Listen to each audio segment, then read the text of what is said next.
হয়ে যাবে। একবার রাব্বুল আলামিন আজরাইল আলাইহিস সালামকে ডাক দিছে, বলে আজরাইল, তুমি তো সবার জান কবজ করো, তোমার কি কখনো কারো জান কবজ করতে কষ্ট লেগেছে? তখন আজরাইল আলাইহিস সালাম বলছে, আল্লাহ, দুইজনের জান কবজ করতে আমার কষ্ট হয়েছে এই জীবনে। বলে কার কার? বলে একবার অনেক সাইক্লোন তুফান, একটা জাহাজ ধ্বংস হয়ে গেল তুফানে। এরপর একটা আইল্যান্ডের মধ্যে পাড়ের মধ্যে একটা নারী গর্ভ অবস্থায় ছিল, প্রেগন্যান্ট ছিল। সে একটা ছোট্ট বাচ্চা প্রসব করলো।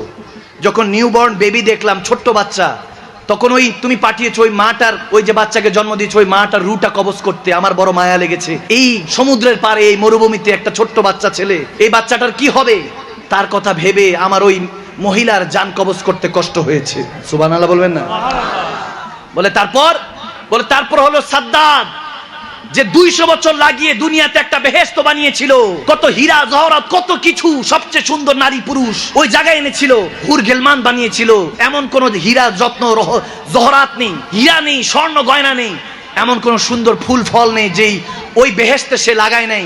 যখন সে প্রবেশ করবে, তুমি ওই দরজার সামনে বলতেছো সাদ্দাদের জীবন, ওই লাইফটা, তার রুটা কবজ করতে। তখন আমার বড় কষ্ট হয়েছে যে এত কষ্ট করে 200 বছর লাগায় জান্নাতটা বানাইলো, দেখতে পারবে না।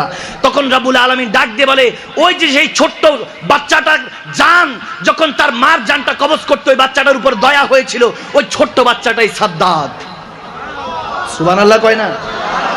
বলে তুই যার জন্য মায়া লেগেছিল, ওই ছোট্ট বাচ্চাকে আমি অসহায় থেকে কোটি কোটি টাকা, বিলিয়ন ট্রিলিয়ন টাকার মালিক বানিয়েছি।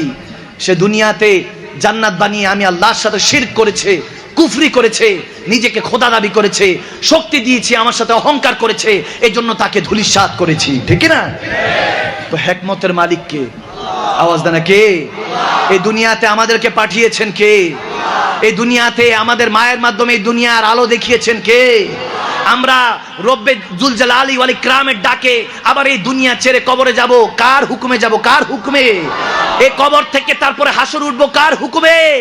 তারপর ওখান থেকে জান্নাত কিংবা জাহান্নামে যাব, কার হুকুমে?